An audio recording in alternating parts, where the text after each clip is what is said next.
কি আর বলবো ভাই, কালকে সারা রাত জেগে খেলা দেখছি, আনন্দ একটু উপভোগ করছি।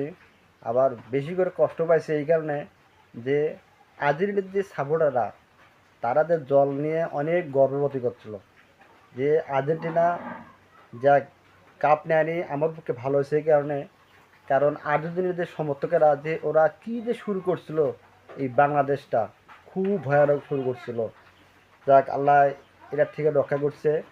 কারণ বেশি করে কষ্ট পাচ্ছি আমি এই কারণে যে অনেকে আর্জেন্টিনাকে আব্বা বানাইছে, আবার আর্জেন্টিনাকে অনেকে নিজের স্বামী বানাইছে।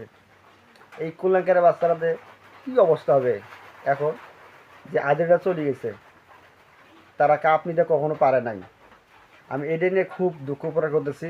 আপনার আশেপাশে ওদেরকে থাকলে একটু সান্ত্বনা দিবেন যে তোর আব্বা মেসি বা তোর স্বামী মেসি যে দ্বিতীয় পরবর্তী খেলার জন্য আসবে, এটা নিয়ে দুঃখ করার কোনো প্রয়োজন নেই। ধন্যবাদ।